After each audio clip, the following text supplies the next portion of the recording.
की मागील काही दिवसांपासून TCS प्रकरणातील फरार असलेले आरोपी निदा खान हिचा 2 मेला मान्य नाशिक रोड न्यायालयाने अटकपूर्व जामीन रिजेक्ट केला होता. तिला काल अरेस्ट करण्यात आलेली आहे. तिला आज अरेस्ट केल्यानंतर आज मान्य सत्र न्यायालय नाशिक येथे हजर करण्यात आलं. माननीय पोलीस तपासी अधिकारी आणि सरकारी वकिलामार्फत युक्तिवाद करण्यात गेला की 5 दिवसाची पोलीस कस्टडी मिळावी. या इन्व्हेस्टिगेशन मध्ये दानिश आणि तौसिफच्या इन्व्हेस्टिगेशन मध्ये बऱ्याचशा काही गोष्टी समोर आल्या होत्या. धर्मांतरांचा जसा विषय याच्यात ऑलरेडी तपासात निष्पन्न झाला होता. याच्यातली जी शेवटची कडी होती ती निदा शेख होती. आता निदा शेख अरेस्ट झालेली आहे. निदा खान. या सगळ्या तपासात निदा खानने त्या पीडित महिलेला काही त्यांचे मोबाईल ॲप मुस्लिम ॲप डाउनलोड करायला लावले होते. तिने तिला हिजाब घालायला शिकवलं, तिला कलमा पडायला शिकवलं होतं.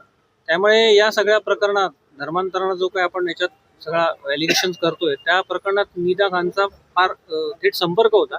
या सगळ्या गुन्ह्यातली शेवटची कडी जी आहे ती निदा खान होती. त्यामुळे तिला जास्तीत जास्त पोलीस कस्टडी मिळावी जेणेकरून या सगळ्या विषयाचा तपास चांगल्या पद्धतीने होऊ शकेल. कस्टडी जास्तीत जास्त मिळावी असा आपला युक्तिवाद होता. आता सरकारी वकिलांमार्फत हाच युक्तिवाद दिला की या सगळ्या प्रकरणात मलेशियाचे काही कनेक्शन सापडत आहेत. पीडित मुलीचे डॉक्युमेंटेशन बदलून तिला मालेगावच्या कुठल्या टीम मार्फत हे सगळे डॉक्युमेंट बदलणार होऊन तिला मलेशियाला पाठवणार होते.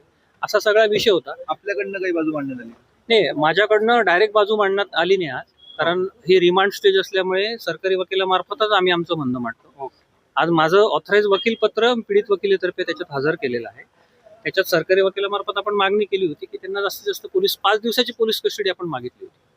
कोर्टाने असं कन्सिडर केले की 2 दिवस पोलीस कस्टडी त्याच्यात देण्यात आहे. सोमवारी त्यांना परत पोलीस देण्यात आहे आणि तपासात बऱ्याचशा गोष्टी निष्पन्न झाल्या. जसे की निदा खानला कोणीतरी मतीन पटेल म्हणून कुठल्या संभाजीनगरच्या इस्माने आश्रय दिला होता असंही तपासात आता निष्पन्न झालेलं आहे. आणि तिच्या या सगळ्या मोबाईलमध्ये जे काही मुस्लिम ॲप डाउनलोड केले होते ते मुस्लिम ॲप डाउनलोडच्या संदर्भाने पण तपास करायचा असं कोर्टात बाजू मांडली गेली आणि कोर्टाने सदर बाजू आता सगळ्या गोष्टींना तपासाला संधी द्यावी म्हणून आता 2 दिवस पोलीस कस्टडी देण्यात आली. तिचं नाव हनी असं ठेवण्यात आलं होतं आणि त्यासाठी डॉक्युमेंटेशन ही प्रोसेस सुरू झाली होती. पण हे सगळ्या गोष्ट चालू असतानाच आरोपी दानिश हा ऑलरेडी विवाहित आहे असं लक्षात आलं आणि ते विवाहित असं लक्षात आल्यानंतर सगळ्या पुढच्या गोष्टी रिव्हील झाल्या, FIR झाली.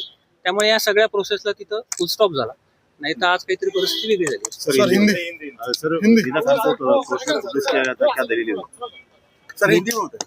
आज